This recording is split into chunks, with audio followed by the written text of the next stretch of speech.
Nas profundezas do tempo, em meio às brumas do desconhecido, uma lenda se ergueu. Um músico enigmático, cuja música transcendeu. Uma vida envolta em véus de mistérios que criou canções que caminham por encruzilhadas sombrias. Bem-vindo ao mundo de intrigas e lendas. Vem comigo lançar luz sobre essa vida obscura e inquieta. Prepare-se para mergulhar nos mistérios de Robert Johnson.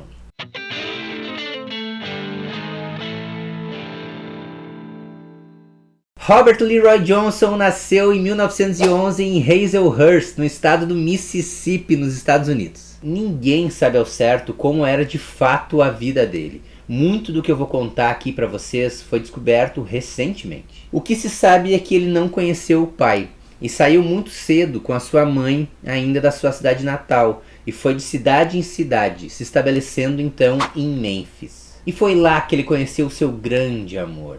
O diabo? Não. O blues. Essa brincadeira foi até de mau gosto porque preconceituosamente o blues naquele momento era chamado de a música do diabo. Robert trabalhava no campo de algodão como a maioria dos descendentes de escravizados. Para sair dessa situação, ele começou a tocar violão. E dizem que ele tocava mal pra caramba. E sabia que praticamente ele parou de tocar? E não foi porque ele não levava jeito não.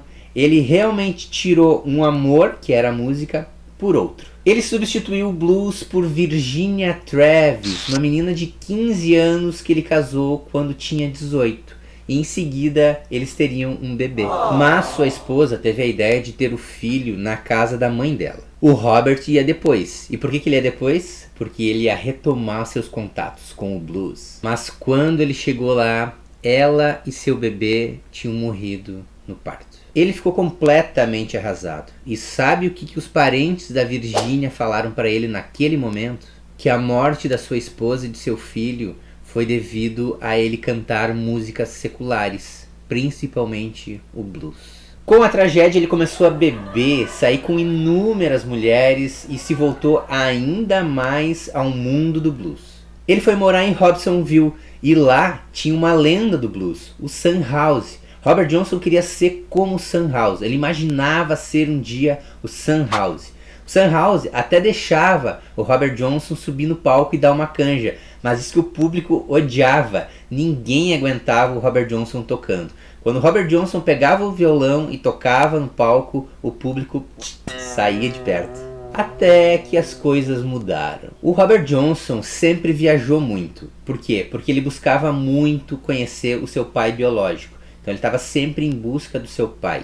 Até que um dia, em uma dessas viagens, que durou um bom tempo, quando ele voltou tocando muito bem.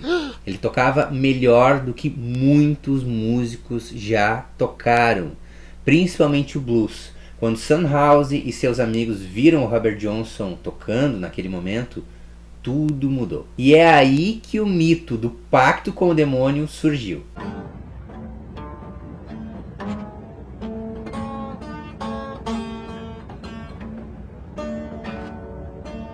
Foi assim.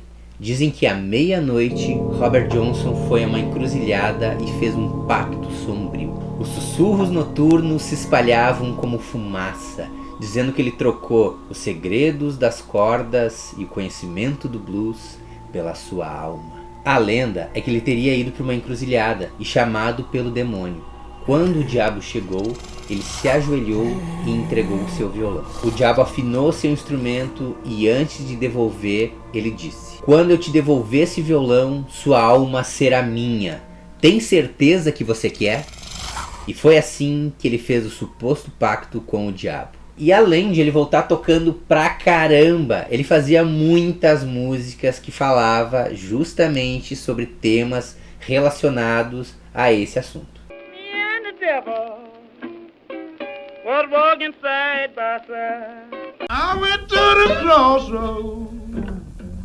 Well, fell down on my knees. Ok, tudo isso parece muito evidente, mas a gente tem que lembrar que a gente está num período histórico onde esse tipo de letra é muito coerente para outras coisas também. Num momento de escravidão e também para os descendentes de escravizados, o demônio muitas vezes é o sinônimo de um homem branco que os perseguiam.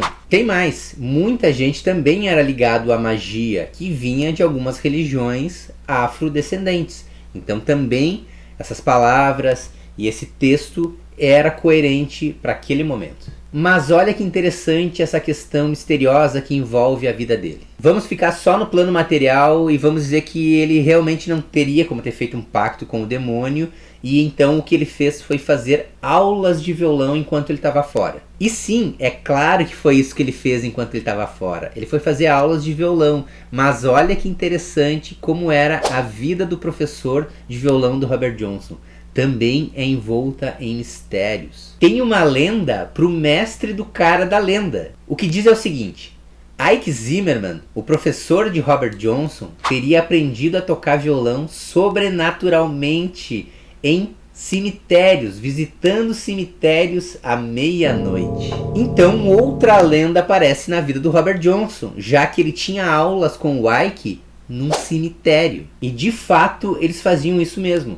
O Ike tinha uma teoria. Ele dizia que se as aulas fossem no cemitério, os seus alunos se conectariam ainda mais com os espíritos do blues. E aí sim aprenderiam de fato a tocar esse gênero. Tá aprendendo alguma coisa comigo? Então não custa nada você se inscrever no canal. Você acreditando ou não, Robert Johnson agora tinha um violão mágico e cantava e tocava muito. Na sua vida itinerante, o Robert conseguiu realizar seu sonho, que era ter um filho e também registrar as suas composições. Em 1936 ele gravou no Texas pela primeira vez. Em 1937 ele gravou pela segunda, e aí então ele registrou ao total apenas 29 músicas. I woke up this morning, yeah, around for my shoes.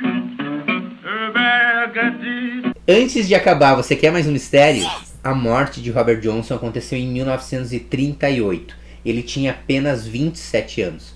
E de acordo com a lenda, por ele ter vendido sua alma ao demônio, ele inaugurou o Clube dos 27. Ou seja, aqueles artistas que morreram sucessivamente ao longo dos anos com a mesma idade dele. Ninguém sabe como ele morreu realmente. Isso dá margem para muita fantasia sobre a sua morte, no sentido de que o demônio veio buscar a sua alma.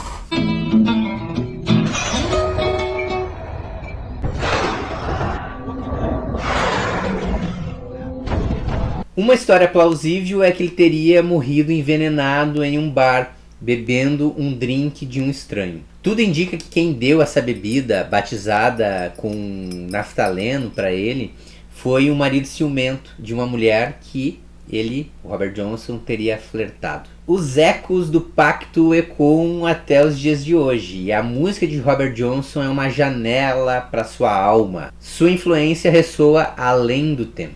Aprendeu alguma coisa comigo? Riu? Se divertiu? Então não custa nada se inscrever no canal. Eu vejo vocês, até mais. Curte aí, hein? Até!